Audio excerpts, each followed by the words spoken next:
Hello, Tapioca Hearts signing in. Welcome back to Heaven Will Be Mine. Uh, Last time, if I'm remembering correctly, we got the Cradle's Graces ending, in the Pluto playthrough. And that was a beautiful moment, between the girls, signing off into space, um, and making a home for themselves, finding freedom. Um, I don't really remember much else. It has been a minute. It has been quite a while since I've put stuff out there for y'all. Um, I'm not gonna talk about why I've been absent. Maybe I'll make a community post. Frankly, I don't really want to disrupt the flow of the video or get too personal. Um, What's important is I'm here and I really just want to start making videos again and start putting my voice out there and experiencing these games again because it's been like a while since I've just played this game in general and I miss these characters and I want to go back. I want to experience it again. So I have a water bottle, I have a Jack Frost plushie, Jack Frost from Persona. Um Famously from Persona, but created for SMT, whatever, semantics. And I have my voice. I have myself. And I really hope that is enough because this is going to be a very chill episode as I just try to get back into the swing of things and get back into this game. It's time for the Luna-Terra playthrough. Last character. Luna-Terra, Faction Memorial Foundation, Self-Ship Mare Crisium, Memorial Foundation Ace Pilot, fighting for the pilots to join the rest of humanity back on Earth before it's too late. Good at sniping, espionage, double-crossing, and ghosting. Bad at loving herself and everything else. Oh, girl. Hopefully one more happy ending is in the books for Memorial Foundation, because that is the ending I'm going to go for. Let's do it. Every character gets the ending for their own faction. So I won't be getting that achievement for getting an ending for Luna-Terra as like a betrayer, unfortunately. But that's okay. From the Division of Existential Safety, Conflict-Enabled Ship Self, Archetype Model, First Flight, July 16th, 1969. Place of Manufacture, Sea of Crises, Earth's Moon. Our hope for a Throne of the Soul. Oh, I like that phrase. Our hope for a Throne of the Soul. For the Memorial Foundation International Space Program, and all humanity. Until no one is forgotten, and all are remembered. Wouldn't that be nice? Registering pilot. Welcome, Pilot First Class, Luna-Terra. Error. Multiple maintenance issues and critical errors detected. Notice. Launch permissions are locked until addressed. List errors. Maintenance errors. There is a possible sensor failure. Several limb connections are not registering. No weapons are loaded. Critical errors. Mass Alert 1. Healing failure on critical area near core. Possible bleed. Oh, I love this discordant music to go along with the errors. I wonder why she's immediately startling. Mass Alert 2. Tidal core is resonating at levels harmful to the pilot. Ready manual firmware update. Running. Upgrades detected. Thinking. Accepted manual internal mechanism firmware update. Switched ammunition to conceptual mode. Custom sensors loaded. Dynamic limb optimization loaded. 1981. January 7th. Is that what that means, or is it just 1981.1.7?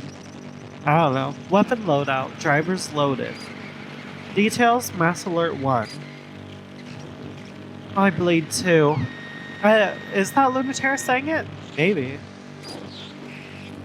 Recording derived from the data burned four-dimensionally into the wound. How do you burn something four-dimensionally? I burned this DVD four-dimensionally. Suffered by this unit almost 1 year ago.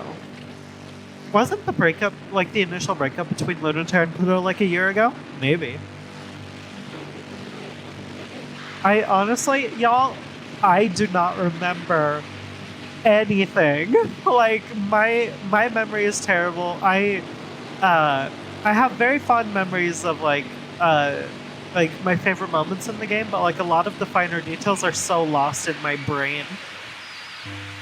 Wound self-generated by forced overloading, tearing the core open during sustained conflict in the Mars-Ares regression campaign. All critical systems have naturally healed, yet the wound continues to bleed into space. Fuel efficiency lowered, healing speed reduced, and tidal reactor speed cannot be regulated, leading to possibility of overload and increased pilot strain. It is strongly recommended that you seek the assistance of a full maintenance team. A lack of understanding of the full effects of gravitational conflict on the human gestalt? What the hell is a gestalt? Means that this computer cannot provide adequate instruction on therapeutic measures. Permanently disable Mass Alert 1. Really ignore. Yes. Oh, wait, maybe this is like Luna-Terra's co-pilot, and then the Y is Luna-Terra. Provide reason? I can handle it. I still feel like my voice for Luna-Terra isn't that good, but it's fine. It's fine. Automatic scan alerts show that this may not be a very good reason. Would you like to provide another? No. Mass Alert 1 disabled. Details, Mass Alert 2. Tidal reactor has had unauthorized modification that is causing an unsustainable chain reaction. Notice, this ship is not equipped to handle prolonged operation at this capacity. Notice, increasing short-term output may cause long-term failures. Okay. Notice, loss of gravitational stability may cause fracturing and instability in pilot. Okay, maybe we don't want that, Luna-Terra. I mean, honestly, she's the kind of woman where I feel like she's not resolved, resigned herself to the risks of this job. And was like willing to get her to do what she wants. Even if she doesn't know what she wants. She just doesn't care about the risk anymore, I feel like. Permanently disable Mass Alert 2. This Mass Alert cannot be disabled by pilot authorization. Excuse me. MF key code asterisk. Sure. Alert disabled. For record-keeping purposes, please input the reason. I'm fine. Ship self-Mercursium is in spacefaring condition. You are clear to launch. Are we? I feel like we had to jump through a lot of hurdles to get here, but you know what? If Luna-Terra's ready, I'm ready. Let's go for it. Let's get up there. Launch into heaven. Disable launcher OS and engage catapult. Excuse me? All controls given to pilot. There's a message for you. Cancel? Refused. This message will automatically be played. Europa. Letting you keep this is my gift to you, Luna-Terra. Your favorite and loosest leash. What are we talking about? Wait, what? Tell me more? Prove to me you've learned not to choke on it. Yes, ma'am. Incoming message. Standing orders updated.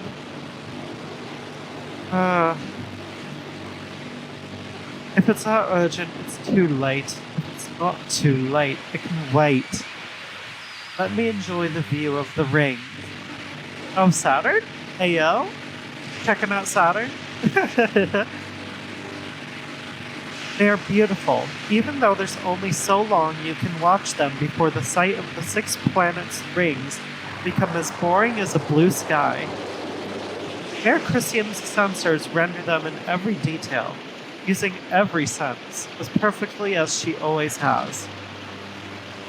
It would make sense that Mare Chrysium has, like, enhanced senses, since Luna-Terra is such a good sniper. So that could be partially Luna-Terra's own ability. You really are getting old, aren't you? Both me and you. I should probably listen to Control and throw you out and get a new one. But that doesn't, right? You're only supposed to get one body. Even if I haven't been very good to you, I could never throw you out. You're only supposed to get one body, are you? We're all we've got. I guess if you have a way to make the most of what you have, then that's not a bad mentality. The Mare Chrysium is the test-type model. It was made as a proof of concept. It isn't the first vessel made to grant humans locomotion and life in space, but it is the first to allow for outward expression. In all kinds of ways. It can do so many things, and they gave it devices for everything. Oh my goodness. We're already getting in strong with the wordplay, are we? Because they hadn't estimated how powerful Tidal Engine would become, or what sorts of things humans would really want to do in space. It's the first machine meant for conflict, but it's also the last machine that was meant for other things too. A ceremonial tin soldier made to impress. An impossible-to-use machine. Mind-to-machine or biofeedback interfacing is necessary to give humans control over a second body, but the Mare Chrysium is done completely manually. Oh! The Luna-Terra doesn't have a Neuralink with her ship? He just, has like a control center, like a Gundam? Oh, shit. That would explain why... Oh. Is that why she has such a difficult time communicating with the others and understanding them? In a way that Saturn and especially Pluto has an easier time with?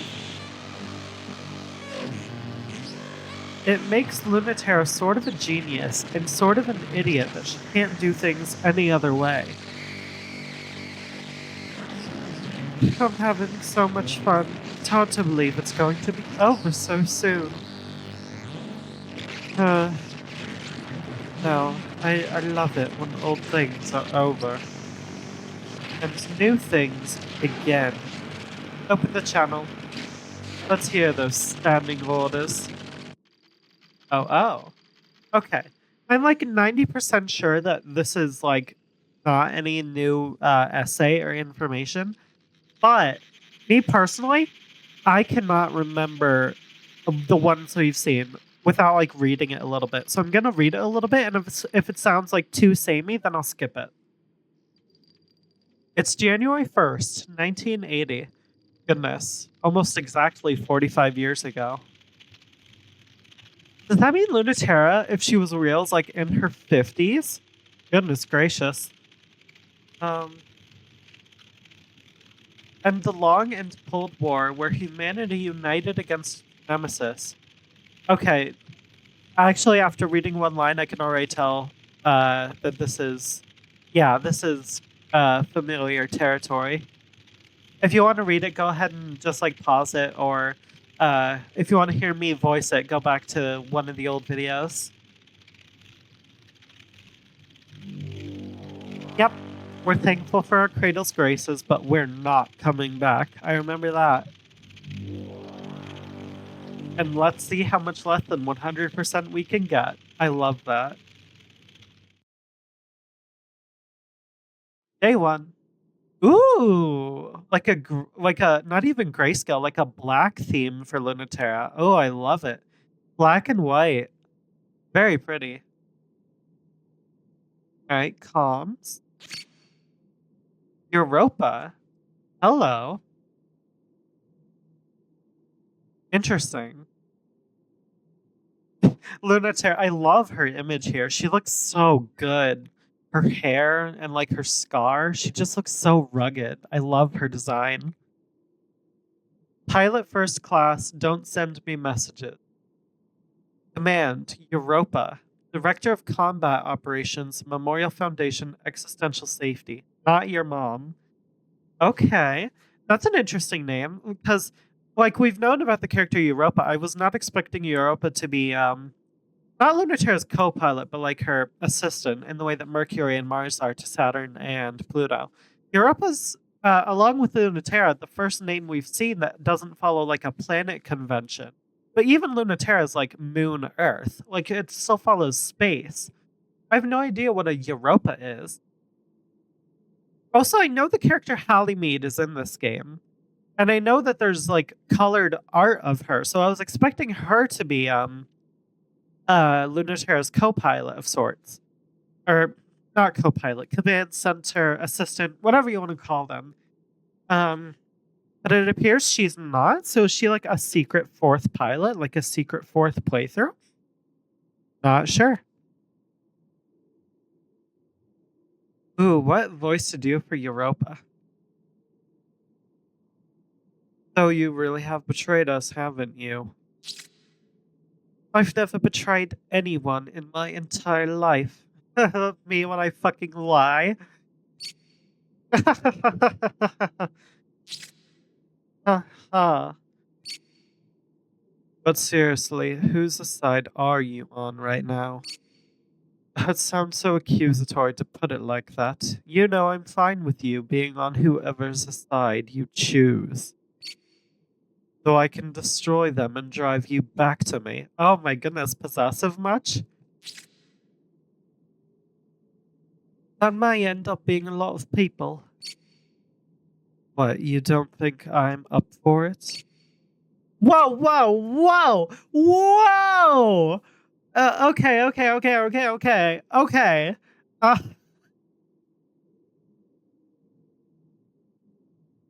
okay. I don't know if y'all heard that because it doesn't pick up on the microphone very often, but I just cackled like a maniac. Um, so it says not your mom, but clearly, um, uh, Luna-Terra calls her mommy. Um, and also, oh my goodness, excuse me. I mean, we've already known that Luna-Terra was like to put it lightly, the bottom of all bottoms. You know, she's a rugged little brat. Um, uh, but do I dare continue this topic? No, I'm just gonna read. I'm just gonna read. We're just gonna go for it. This is just what we're here for. This is just what we're doing. This is just what we're doing. Don't worry yourself about that part, kitten. If you want me to defect back, you could always just ask. Oh, sweet girl, I'm not interested in you coming back so you can walk away again. How many times did Halimede fall for that? Okay, so there's a Halimede mention. Huh. Was Halimede her old co-pilot, maybe? And also, it appears that Luna-Terra is like already anti-Memorial Foundation from her perspective, like from the very beginning. Even though it didn't seem that way in other playthroughs. It shouldn't count as tricking her if she knew it was coming every time. Oh, stop it. I hate it when you're modest. It's so beneath. Give her at least the dignity of a subtle seduction. I would have. Not what she wanted. She really ought to think about her reputation more. And what more is there to say about the trail of messes you leave? But my disappointed. I. What? But my disappointment in you both is total. My adorable failures, what am I to do with you? You should go easy on her. I live to spoil her. Make no mistake that everything she deserves will be visited on you. I wouldn't dream of not letting you have that. You have to know by now how aware I am of what you want and deserve. Haha, you're so good to me, Europa. I don't deserve it. When I double cross you again, be sure to really let me have it. I hope you do, but I take no chances with loyalty. Palamede merely hopes you will change. I think it's charming that even you believe that might have some effect on you, but I know much better than you, kitten. I won't let you return no matter how much you beg, until you have no other choice.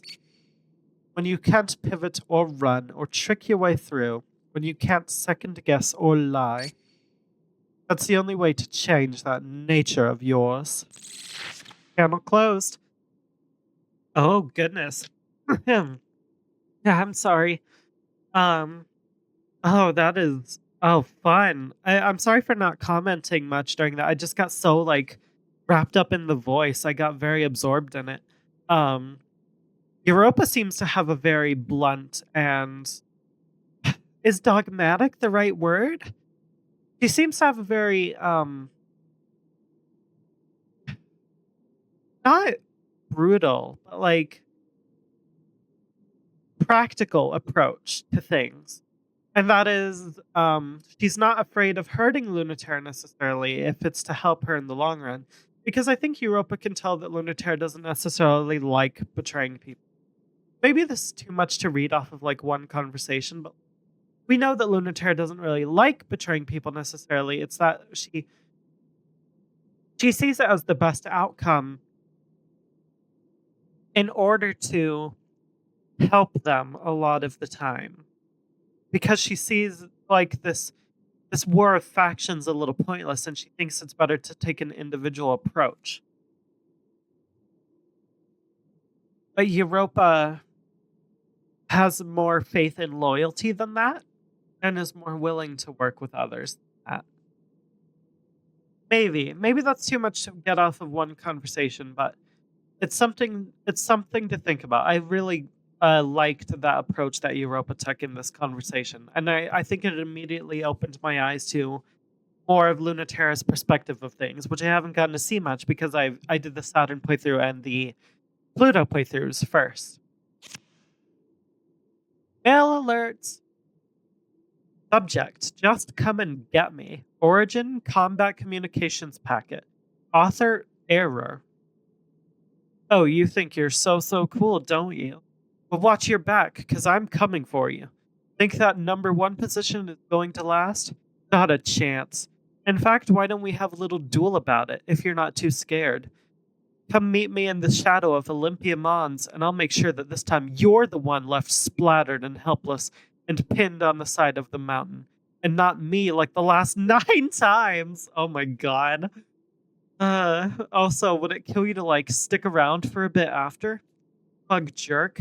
Not that I'm planning on losing. This time I'm gonna beat you. Wait, this is totally Mars, right? Oh, I wish I had read it in Mars's voice. So, like, would it kill you to, like, stick around for a bit after? You smug jerk. Not that I'm planning on losing. This time I'm gonna beat you. There we go. That felt better. Subject: Cold War Ace Reports, Luna-Terra. Origin: First Generation Pilot Research Declassification. Author: Memorial Foundation Existential Safety. She was unremarkable. I did not remember her at first. We took any of those who wanted badly to live in space and did not fit on Earth. In retrospect, we were asking for a rather unique quality. It is not just a coincidence he was there. The pilots had to be young adults, pacifiscal, and not care what space might do to their body. It is not so surprising that someone like her would emerge from that pool of people, but the woman you know today has been iterated on since adolescent. Be assured, I saw nothing of promise in her when I first met her. I told her that myself, as I told all the students. I am uninterested in your potential. We are judged by the self we create. I find that encourages brats to not take their specialness so seriously. That was not Luna-Terra's problem. Piece by piece, she created someone very interesting to be. She gave those children permission. Luna-Terra was simply in her execution. She was never encouraged. She was never punished. We will never find another prodigy like Luna-Terra by looking for tidally sensitive children. Because they do not exist, we will not find them pre-made. They must create themselves. Was this not the dream of the Memorial Foundation space program? I like that messaging. I like that message behind that email. That in order to truly excel, you don't have to be born with talent. You can create yourself. You can create your own skill, your own talent. Subject: a justification for return. Origin: Memorial Foundation Declaration of Intent. Author: Generation Emissary Halimede. What voice should I give Halimede? I mean, I've heard things about this character. Like, things about this character. So, what voice would be good for her? I feel like I have to see her to, like, really know. Like, I have to get her first, like, scene that's like a conversation with someone. But I can try for right now. Oh, dear. I just have to think of something. Earth is not the sphere of our home planet. It is not the physical body, which is called Terra, the home of life. It is not measured in mass or by its gravity, its position in the universe. Earth is us. We measure Earth by culture. We are the Earth. Humanity, the particles of its mass, and by our gravity, its body is formed. By our diversity and multiplicity, Earth exists. The living miracle of humanity's shared power, insignificant unless we are joined. This international space program, with representatives all across Earth, represents our commitment to peace, that humanity will never seek again to destroy itself. That humanity has the right to eternal life, invincible bodies, and unrestricted movement in space, as humanity expands beyond this sphere, as extensions of the universal human rights of life, culture, and freedom. To protect the growth and sanctity of all culture, ensure a future for humanity, and the defeat of our enemy. On this day, we inaugurate the International Memorial Foundation Space Program. I see. I feel like that voice wasn't at all what I was trying to make it. I wanted something sultry and flirtatious, but also kind of like dude bro-y. But I think I tried to do too much with one voice. It will be refined in the future for sure. Well, regardless, next time on Heaven Will Be Mine, I'm going to do maybe both of these missions, maybe just one. So the little odd thing is, I have no idea how different these missions are going to be. I know when I did the Pluto playthrough, the ones that I had already done with Saturn ended up being quite a bit different because I chose a different alignment. So, will that be the case with Luna-Terra if I choose a different alignment? Because technically, I've seen every mission title in the game in the sense that I've done all of the missions as Saturn and Pluto, which means the ones they've done with Luna-Terra are just going to be the ones that are here in this playthrough. The difference lies in the dialogue and the narration. How different is it going to be depending on what alignment I pick? That is something I'll have to find out as I go along. Um, and who knows how much or how little I'll be able to do per episode, depending on how much is different. I'm going to look back at my old videos. That way, the missions are a little bit more fresh in my mind, and I have a better idea of what to expect when I go into them. That way, I can notice if anything's different. And I will do so by first clicking the Pluto mission, retrograde. And I'll do that next time in Heaven Will Be Mine. Thank you so much for watching, for enjoying this video, and for being with me here. I'm back, hopefully, uh, for consistent videos going forward. I've I'm excited to be back into this, and I hope y'all are excited to be back into it as well. Um, Thank you, and see you next time. Bye bye.